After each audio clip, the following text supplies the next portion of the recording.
I graduate. And if I do, then I'ma celebrate. They can watch my game elevate. Kept getting on the road. Never stopping, no bottles popping. Homies gotta show how it go. Keep it rocking from the bottom to the top of my flow. We keep it basic. I ain't planning no stopping till that day out in the chasing for my last few years. Still representing Christ for my struggles and fears. Yeah, I know I ain't perfect, but show me what is worth it. But I jumping on the platform and just whipping up a sermon. Real, that ain't a lie, though. Top is what I strive for. Have a million people sitting while I'm spinning from the Bible. That'll be cool, but I guess I'm the same dude. Trying to push it to the door just to get my name through. What's good? Thank you, DJ.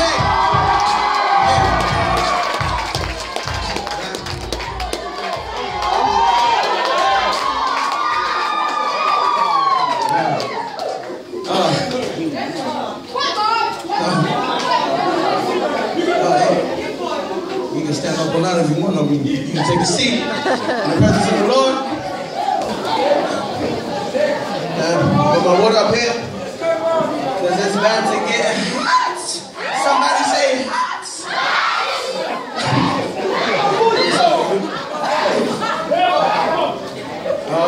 Yeah. But can we turn this down? This light down a little bit? I mean, just a bit, please. I'm really nervous. Yeah, for those that don't know, well. This is just going great. Yeah, that'd be cool. Yeah, for those that don't know me, so my name is Marvin. You can call me Mars. You can call me. Yeah, just call me Mars. That's it. It's real good tonight, man. I'm just happy to see everybody. Some new faces at the back. What's up? Love. Let me get straight into it, okay? The prodigal son. Everybody's talking about that tonight. I don't know, it must be really good. Yeah, it is a really good Bible verse. It is a really good Bible verse. And it talks about a man with two sons. Everybody say 2 sons. Yeah, man with 2 sons. You got the naughty son, and you got the good son. You got me. I'm joking. Nah, yeah, man, you got the, I don't even know if it's the naughty son or good son. But you got the, he has 2 sons. And inside the story, it talks about, it talks about in the Bible, like, this man, he's been saving up so much for his youngest son and oldest son.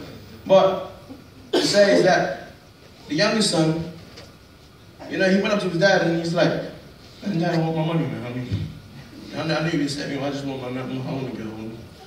Give me my money. And I didn't say that, but I was like, so I don't know how to read these big words, No, but it's cool. I mean, it's what it says in text. And I don't know about you, but man, I don't know if you see my dad, bro, but to me, whoa. Everybody say, whoa. What happened?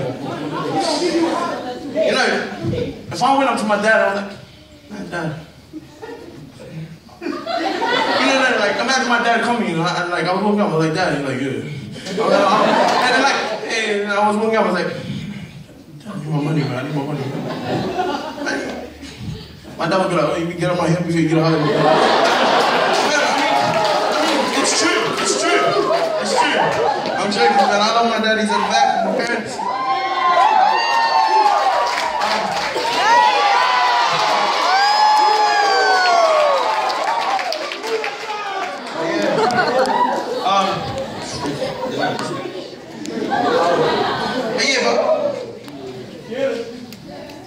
It's like his son, he wanted to take the money and he wanted to go spend it on unworthy things that was not worth it, like, prostitutes.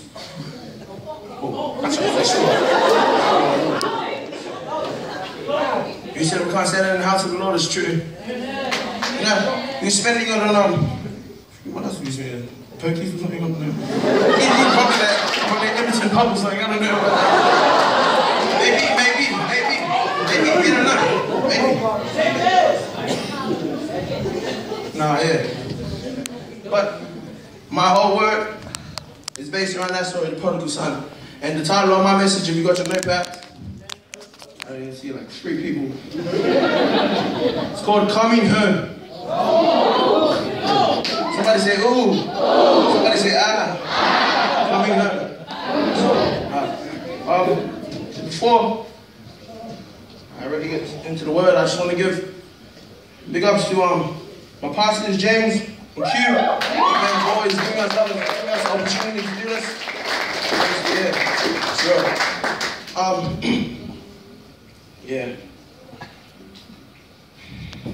Yeah, so the son took off with his money. He ran off. He ran off. I don't know where he ran to. He probably ran somewhere else.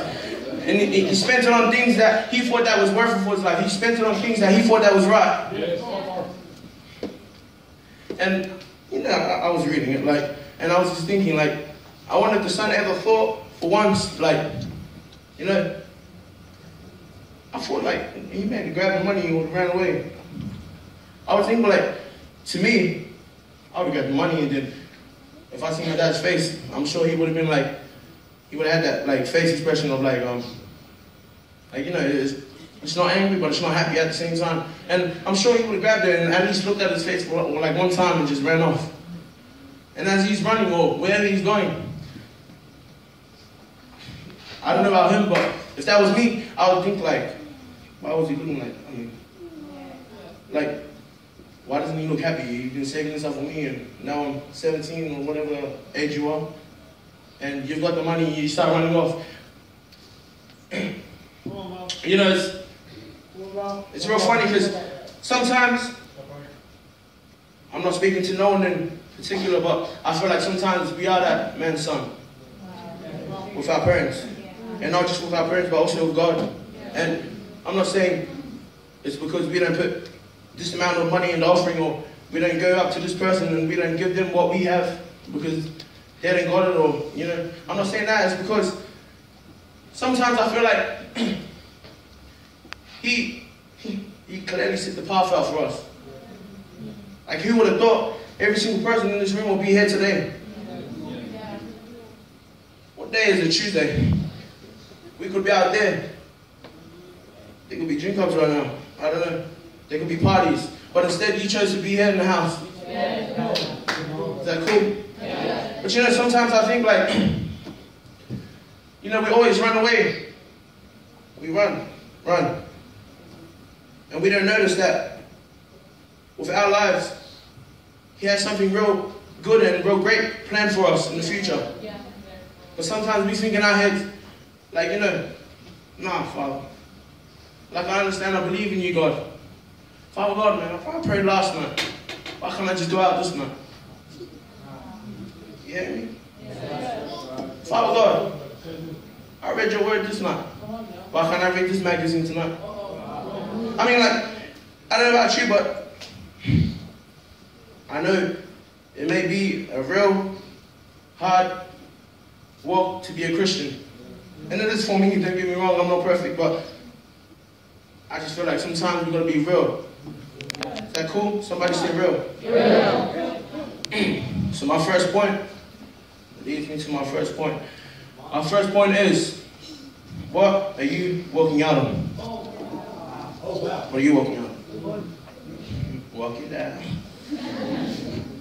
It says in Luke 15, 11 to 20, a few days later, this younger son packed all his belongings and took a trip to a distant land, and there he wasted all his money on wild living things. And it goes on in verse 14. It says, about the time his money ran out, a great famine swept over the land, and he began to starve. Whoa! Starve, dang. I don't know about you, but I ain't gonna last that long if I was starving.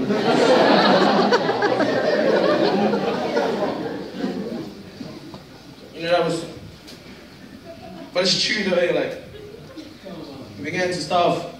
You know, sometimes we think we can do life on our own.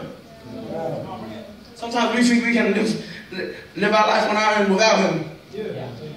Like, I don't know, you might be the biggest man, maybe you can live your life, but you won't find your life going for that long. Or you won't find your life ending up in the places that you've always wished because you thought that you can do it on your own. We really got to be, you know, wise. Like, we're going to be real wise with the decisions that we make. And I'm not saying if you have those friends that's annoying, blah, blah, blah, don't hang around with them. Like, man, that's your own decision. That's not godly decision. That's your own decision. You make that up yourself. But you know, if you feel like that, I just real weird. Like, okay. We all know that we sin, right? Yeah. So, for you to have sin, which is everybody in the room, before you've done that thing that you've done, I don't know about you, but sometimes, every time I've sinned, I have that feeling, or I have that thought that comes to my mind that says, this is not right, like that feeling. It's not right. Or like, it makes me think twice about what am I going to do. And in that moment, it's up to you if you're going to pick, do it or don't do it. Yeah. Do it or don't do it. And sometimes, and I understand that we get caught up in the do it. But that does not mean nothing, bro, because it says, at the end, he's still loving you. He's still loving you.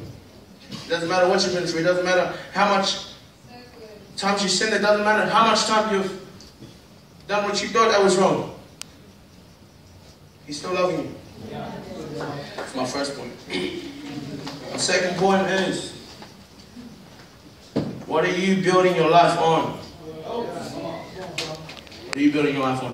Are you building your life off the world? Are you building your life off the people that's around you, you know? Are you building your life of God? Of God. You know, that basically says like, what are you building your life on? You know, a lot of us have that mentality of, I want that. I want that. I want that. But sometimes we don't notice that we need to sacrifice our time to get that. We have to sacrifice several things to get that thing that we always wanted. You know what I mean? It's funny because, like, some people want to be NRL stars. Some people want to be musicians. Some people want to be, I don't know, ballet dancer, whatever it is.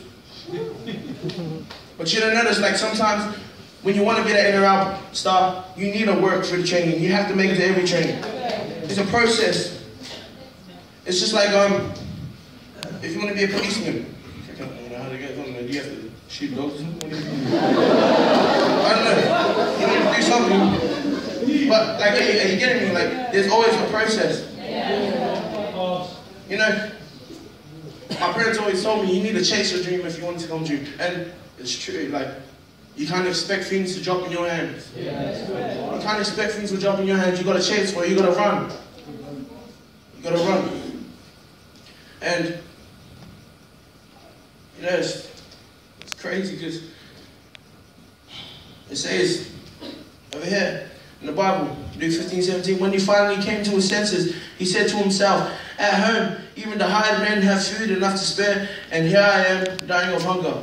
I will go home to my father and say, Father, I have sinned against both heaven and you. What are you basing your life on? What are you basing your life on? I mean, sometimes, yeah, we can, and it's possible, we can be running off with something good. But most of the time, we're running off with something bad. Most of the time, we're running off with something that is not needed in our life. Most of the time, we're running off things that we think that's real good for us.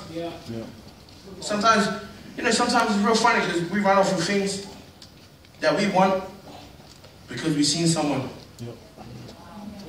Getting this? Sometimes we think, oh man, hey, you got a nice ride, man. Why can't I get that? And then we start doing whatever. And what do you have to do to get that nice ride? You work hard, but sometimes we get caught up and we go doing these stupid stuff like selling this, doing that. Are you picking the easy way out? Are you working hard? That's my second point. Which brings me to my last point. Good evening. Third point.